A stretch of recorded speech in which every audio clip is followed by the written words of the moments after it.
கிருஷ்ணதேவராயர் ஒருமுறை எதிரியை தாக்க படையோடு புறப்பட்டு போனார். ஒரு ஆற்றங்கரையை கடக்க வேண்டிய நேரத்தில் அரசவை ஜோசியர், மன்னா, இன்றைக்கு நாள் நன்றாக இல்லை, அடுத்த திங்கட்கிழமை போருக்கு போனால் வெற்றி நிச்சயம் அப்படின்னு சொல்றாரு. கிருஷ்ணதேவராயர் குழம்பினார். அவ்வளவு நாட்கள் கொடுத்தால் எதிரி உஷாராயிருவானே, அவன் எதிர்பாராத நேரத்தில் உடனே தாக்குனாதானே வெற்றி. ஆனால் ஜோசியர் சொன்ன பின் சந்தேகம் வந்துருச்சு. தெனாலிராமனிடம் ஆலோசனை கேட்கிறார் அரசர். தெனாலிராமன் ஜோசியரை அழைக்கிறாரு.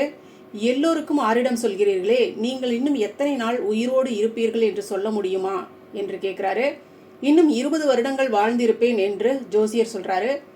தெனாலிராமன் சடக்குன்னு வாளை உருவி அவருடைய கழுத்தில் பதித்து, இந்த வினாடியே உங்கள் ஆருடத்தை என்னால் பொய்யாக்க முடியுமா முடியாதா அப்படின்னு கேட்குறான். ஜோசியரின் விழிகள் அச்சத்தில் பிதுங்குது. முடியும் முடியும் என்று அலறாரு. அவ்வளவுதான் மன்னா ஜோசியம், உங்களுக்கு எதிரான எந்த ஜோசியத்தையும் உங்களால் பொய்யாக்க முடியும் என்று புன்னகைத்தான் தெனாலிராமன். கிருஷ்ணதேவராயர் ஆற்றை கடந்தார், எதிரியை வெற்றி கொண்டார். ஆகவே அன்பானவர்களே, நீங்கள் தீர்மானமாக இருந்தால் கோள்களால் உங்களை எதுவும் செய்ய முடியாது. வீண் சந்தேகங்களை விலக்கி உங்கள் மீது நம்பிக்கை வைத்து திறமைகளை வளர்த்து கொள்ளுங்கள்.